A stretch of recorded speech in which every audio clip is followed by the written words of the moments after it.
Operation সিঁদুরের সাফল্যে ভারত বাংলাদেশ গেদে সীমান্তে নদিয়ার মাতৃশক্তিরা ভারতীয় বিএসএফ সেনা জওয়ানদের সম্মান জানাতে তারা ভারত বাংলাদেশ সীমান্তে উপস্থিত হয়। নদিয়ার মাতৃশক্তির মহিলারা ভারত মাতার জয়ধ্বনি স্লোগান দিতে দিতে সীমান্তে কর্মরত বিএসএফ জওয়ানদের সঙ্গে সাক্ষাৎ করলেন এবং সেনা জওয়ানদেরকে সম্মানিত করেন।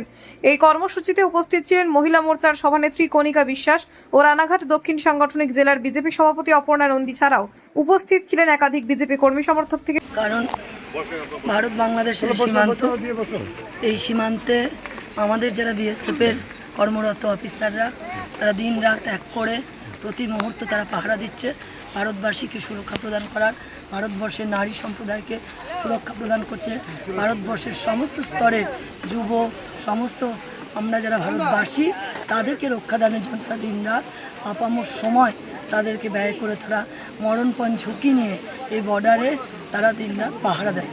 আর এই কারণেই আমাদের যে পেহেলগাঁওর যে ঘটনা অপারেশন সিঁদুর যার পরিপ্রেক্ষিতে হয়েছে, সেই পেহেলগাঁওয়ের ঘটনা শুধুমাত্র হিন্দু হওয়ার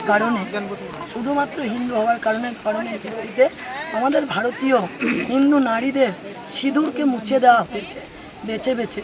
আর সেই সিঁদুরকে মুছে দেওয়ার কারণে ভারতবর্ষের যশস্বী প্রধানমন্ত্রী, ভারতবর্ষের স্বরাষ্ট্রমন্ত্রী, ভারতবর্ষের প্রতিরক্ষা দপ্তর তাদের পক্ষ থেকে ভারতীয় নারীদের এই সিঁদুরকে যে মুছে দেওয়া হয়েছে তার যোগ্য জবাব অপারেশন সিঁদুরের মধ্যে দিয়ে 100 কিলোমিটার ভেতরে ঢুকে ভারতীয় সেনারা আমাদের এই ভারতবর্ষের নারীদেরকে যে তাদের সিঁদুর কেড়ে নেওয়া হয়েছে তার যোগ্য জবাব সম্মান তাদেরকে দিয়েছে।